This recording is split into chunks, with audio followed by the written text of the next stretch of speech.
Why did he die? Did she do it? And will I ever be able to listen to 50 Cent the same way again? I am the Wiz. Thank you everybody for coming back. Welcome to my review. If you like my review, please subscribe. I do 3 reviews a week on this channel. And if you have a suggestion what to watch, let me know in the comments. And today I'm going to be reviewing the 2023 French crime film Anatomy of a Fall, starring Sandra Hüller, Swan Arlaud, and Milo Machado Granier. Oh my god, I think I butchered that poor kid's name. I'm sorry. Directed by Justine Triet. This is the movie that got nominated for 5 Oscars, and I think this won the Palme d'Or as well. A very acclaimed movie. This movie was one of the most celebrated movies in 2023. It was a movie that I was really looking forward to watching, and I gotta be honest, I definitely liked it, and it reminded me of one movie in particular, and that is Anatomy of a Murder. It was Otto Preminger's film starring Jimmy Stewart. As for the review, let me talk about a few things about Anatomy of a Fall. The first thing that you have to recognize at first is that this film is very slow and deliberate by design. This film is really about one thing, and it's about the death of one of the characters, which is Samuel in the film, which is the husband of Sandra in the film. And this film keeps its slow pace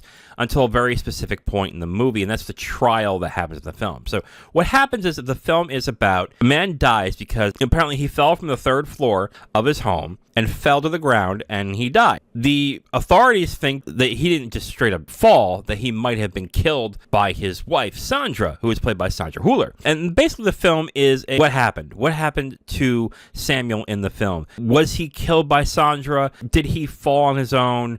Was it an accident? Would we know what happens?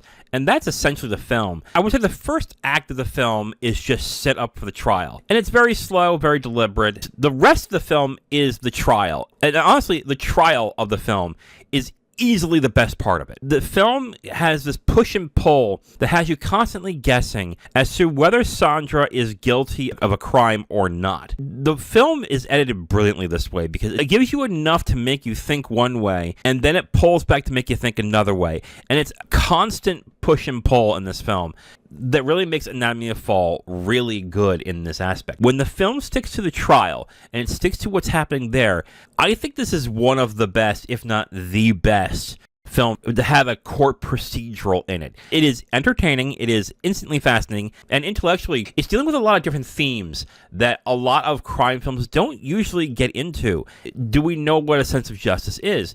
Can we really actually know what happened between 2 people? And honestly, this is probably the best part of the film because it has so much depth into all these types of themes that it's talking about, whether it's personal lives and the sense of justice. It really is easily the most satisfying part of the film. And I think, again, this is the best use of a trial in film since Anatomy of a Murder. Now, I mentioned Anatomy of a Murder in the beginning. I'm going to mention it again. The one thing this film has in common with Anatomy of a Murder is that it really feels authentic of what you're watching. It really feels like you're watching an actual trial. There's not a lot of dramatics. I wouldn't say it's dry, but it definitely makes it feel like an authentic and real court proceeding. Even though I'll be absolutely honest with you, I'm not familiar with France's court proceedings. It's a little bit different than it is in the US, so take it for what that is. Honestly, it might be the best when it comes to portraying a trial and what it is like to be in that trial. Now, the question that I would have is this film better than Anatomy of a Murder? And my answer is, I don't think so. I like Anatomy of a Murder a little bit more, and the main reason why is Anatomy of a Murder has these really good characters, especially Jimmy Stewart's character in the film, that you really get behind. You like getting to know while the trial is going on. The problem that I have with Anatomy of a Fall is that the film is very cold and distant by design,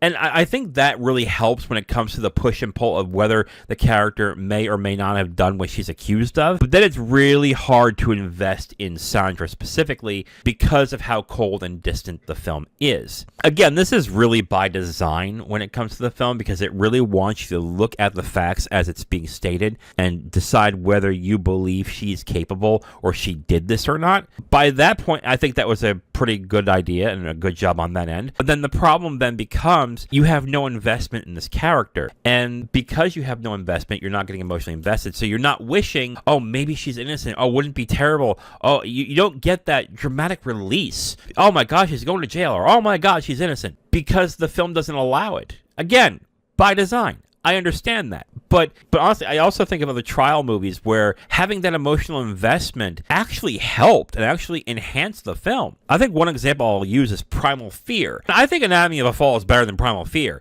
But in the case of getting to know Aaron or Roy in that film, which was Edward Norton's character, if you didn't get to know that character, what happens at the end doesn't hit as hard. And because of that, that's what makes Primal Fear very memorable, because you got to know this character throughout the film, and then what happens at the end blindsides you and go, holy crap. And that was probably the best part of the film. But I will say again, I think the point of the film was to not get to know Sandra, so you can have that push and pull to think about whether she was capable or she did this or not.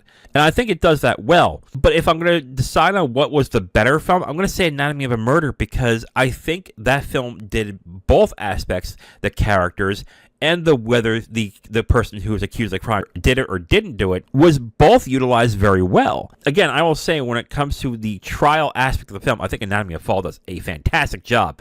Might be the best I've ever seen. But overall, as a film, I think I would prefer Anatomy of a Murder more. But again, I think if you are into crime movies, you do have to watch Anatomy of a Fall. I think it's very good. All right, so before I get to my rating, let me let you know what other people thought about the film. Letterboxd users has this at a 4.1 out of 5. Rotten Tomatoes has this at a 96% fresh.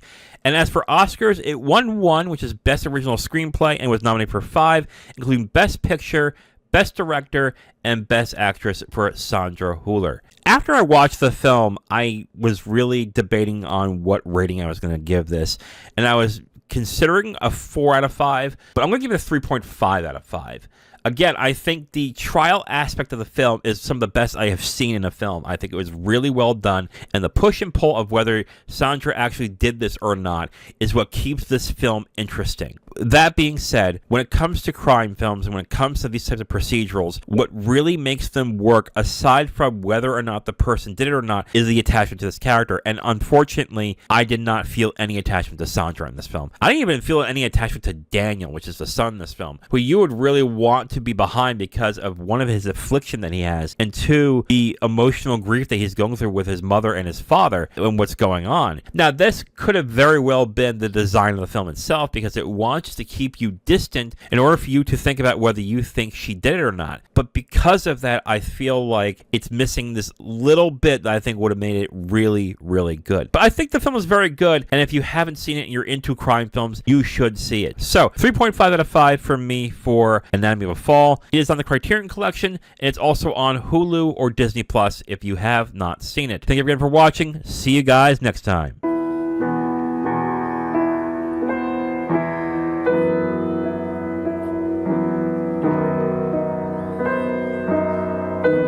Thank you for watching this video. If you liked it, please like it. If you didn't, please subscribe. And if you have questions or comments, go ahead and leave a comment whether you liked it or not. It just helps, you know. If you want my written reviews, you can go onto my Letterboxd at IamThatWiz, or you can go to my website at IamTheWiz.com. Thank you very much again for watching. See you next time.